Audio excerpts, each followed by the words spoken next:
franchise? It's the end of 10 years, I guess, and it's a huge responsibility to see it through to the end. And there's something wonderful about completing that circle. You know, I was the guy who directed the 2 movies in the middle, and I was determined to see the guy who saw it through to the end, because my previous movies ended with commas rather than full stops, and Harry Potter and the Deathly Hallows finishes with a really nice big fat full stop, which is really satisfying from a storytelling point of view. What's the challenge here? Obviously breaking up a book is never easy, and you had a writer in Steve who kind of knew what he was doing, but how did you figure out how to sort of parcel things out in these last 2 installments? It's always tricky, you know, the choices you make, what you keep in, what you take out.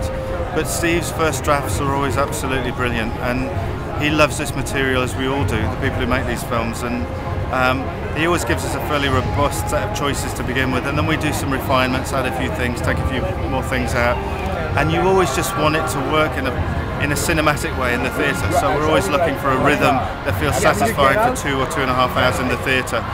So you inevitably lose some things that people love, but that's part of the adaptation process, I'm afraid. Last thing, you know, you've seen the actors, obviously having directed films earlier in the franchise, you've seen the actors kind of grow up too. What's been the most surprising thing as you work, you know, again and reunited with Daniel and Emma and everyone else?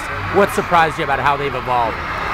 You know, they've always been really level-headed, really bright, really curious. Their acting's improved as they've gotten older. We've given them more challenging material to do. They've had more experience beyond Potter to bring back to Potter. I think that one of the biggest changes is Dan's jokes got better the older he got. Emma got more and more committed to her acting and more passionate about acting in the future. And Rupert basically is Rupert. He's as cool as he ever was.